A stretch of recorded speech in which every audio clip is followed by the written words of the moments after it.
saya di channel. Oke, balik lagi bersama saya. Oke, pada kesempatan kali ini, di video ini, saya akan menjelaskan mengenai bab tentang tata nama senyawa dan persamaan reaksi.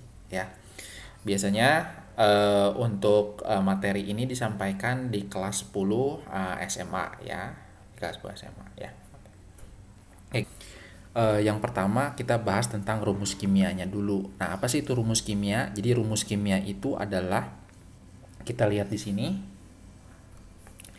Di sini terbentuk ada namanya, contohnya ada X2Y.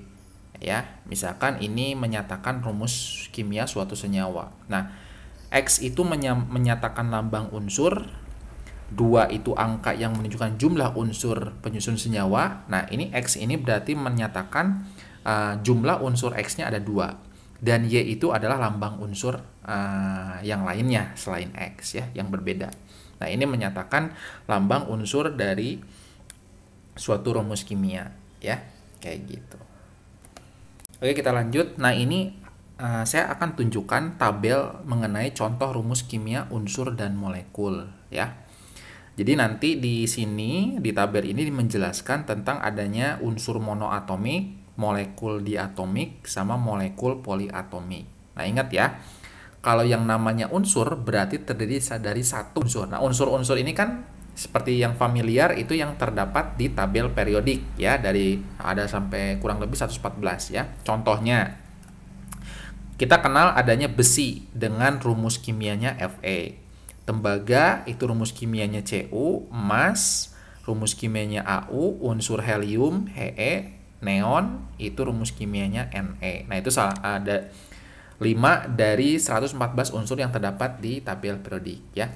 Nah, kalau udah masuk molekul diatomik artinya apa? Jadi molekul yang memiliki unsur sejenis tapi lebih dari satu. Nah, contohnya oksigen. Oksigen itu tentunya dalam bentuk gas ya. Biasanya rumus kimianya ditulis O2. Hidrogen H2, nitrogen N2, klor Cl2, brom Br2. Nah, kalau udah masuk molekul poliatomik berarti lebih dari 2 ya. Jadi dia seperti ozon itu kan O-nya 3, belerang S8, lambangnya fosfor P4. Jadi seperti itu ya. Oke, nah untuk tabel selanjutnya saya akan memperkenalkan contoh rumus molekul dan rumus empiris ya. Jadi artinya apa sih rumus molekul dan rumus empiris? Kalau rumus molekul itu rumus yang kita ketahui ya, kita ketahui dari senyawa tersebut. Nah, kalau rumus empiris adalah rumus yang paling sederhana dari rumus molekul tersebut. Misalkan kita punya air H2O. Nah, rumus empirisnya ya H2O juga. Ya, amoniak NH3, rumus empirisnya NH3 juga. Tapi untuk glukosa itu rumus molekulnya C6H12O6.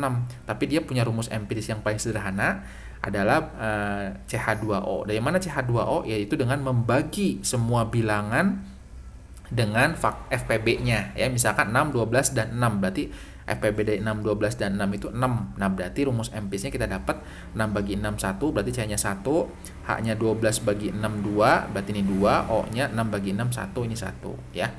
Terus benzen juga C6H6 dia punya rumus empirisnya CH ya, seperti itu. Kita lanjut tentunya coba latihan. Nah, di sini ada latihan ya, teman-teman.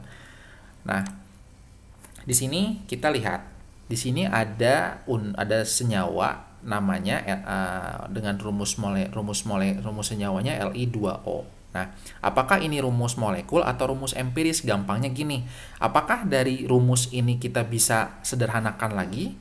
Nah, kalau misalkan dari rumus molekul tidak bisa disederhanakan lagi, itu adalah merupakan rumus empiris, gitu ya. Nah, coba berarti kita Li2O ini berarti masuknya apa? Rumus empiris. Disebut rumus empiris karena dia sudah tidak bisa disederhanakan lagi ya, gitu kan. Ini Li-nya 2, O-nya 1, berarti kan tidak ada bilangan yang bisa ngebagi lagi kan dari ini. Jadi cuman ini paling sederhana. Begitu juga Al2O3 ya, ini rumus empiris. Nah, kalau C4H10 itu rumus molekul ya, karena bisa disederhanakan lagi kalau misalkan kita bagi 2. C-nya bagi 2, H-nya bagi 2. Jadi C2H5 dari sini ya. Berarti ini masuknya rumus molekul.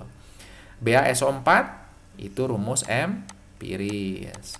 CH3COOH rumus empiris juga. Rumus molekul ya.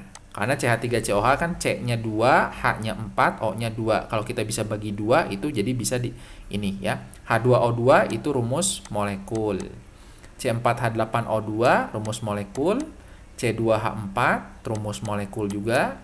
CONH2 2 kali itu rumus empiris. Gampang ya. Kalian bisa coba soal-soal latihan dengan mencari sendiri yang berkaitan dengan rumus molekul dan rumus empiris.